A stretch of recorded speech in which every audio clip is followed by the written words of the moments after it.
I find that when I hear about stories where people getting hurt, they always say he always wore his helmet, he always put his seatbelt on, it was just that once. She only did that just that once. It's never going to be your plane, it's never going to be your kid, it's not going to be in your house. Well, I'll tell you, the first step in not getting hurt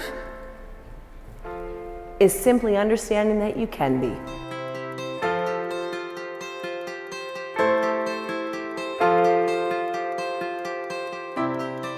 I've been speaking for almost 20 years now. It's been almost 2 decades since I got hurt. And most people who know my work know my story. So caught in a conveyor belt, 21 years old, unguarded, emergency sensor, had been disabled. Those were cited as the main reasons as to why I was injured. But I now know that people have a want or a desire to believe that things that they hear about that are bad can happen, but that they won't happen to them.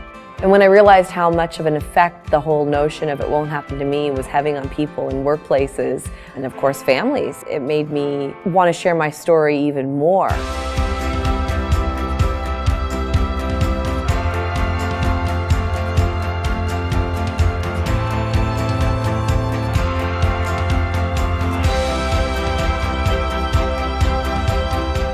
One of the most effective ways for me to hit home the notion that it can happen to you is to walk up on stage, and as per usual, people will say, I didn't know which leg it was, and you don't look like somebody who got hurt, or you don't look like somebody with a prosthetic leg.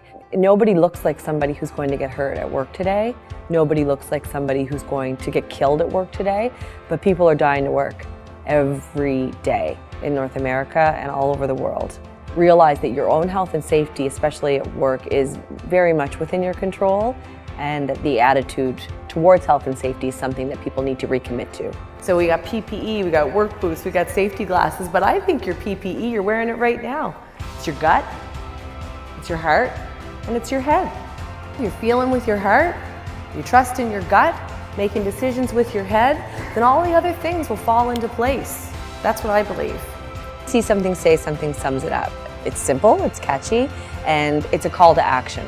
Every day we live our lives, we see things that we know aren't right, we see people doing things that we know they shouldn't do, and I want people to recognize that when it comes to their own health and safety, it's everybody's business.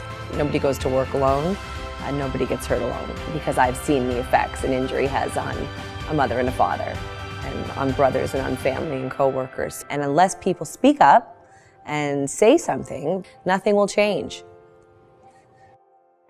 Each and every one of you in this room, I hope you believe and know and trust me when I tell you, has the power to change a life or save one, each and every day.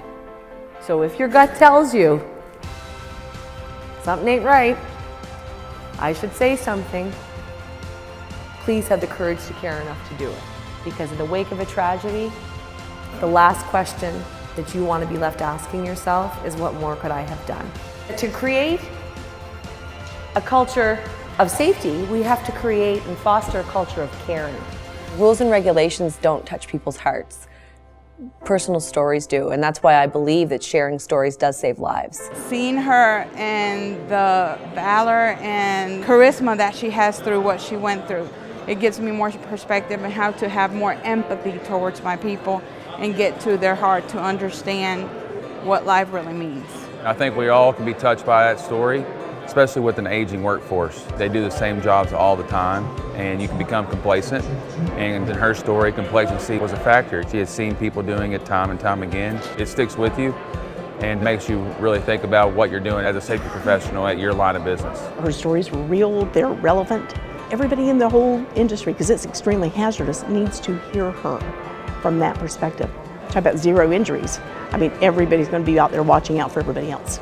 And it's not because they attended a safety meeting or because somebody's watching over their shoulder. It's because they heard her true story. This is real life. This is what happens. I want people to feel personally. I want people to feel empowered. At least one thing that they're doing on a regular basis that they know they shouldn't be doing. At least one thing that they know they can change. And to walk out of the room with the notion and the motivation to actually change it.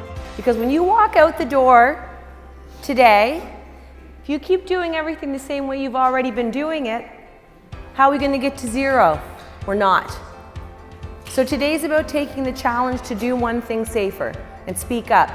I hope I inspire people to share their own stories. We need to keep the conversation going. So if I can affect people and if I can inspire them to dig deep and find their story, job well done.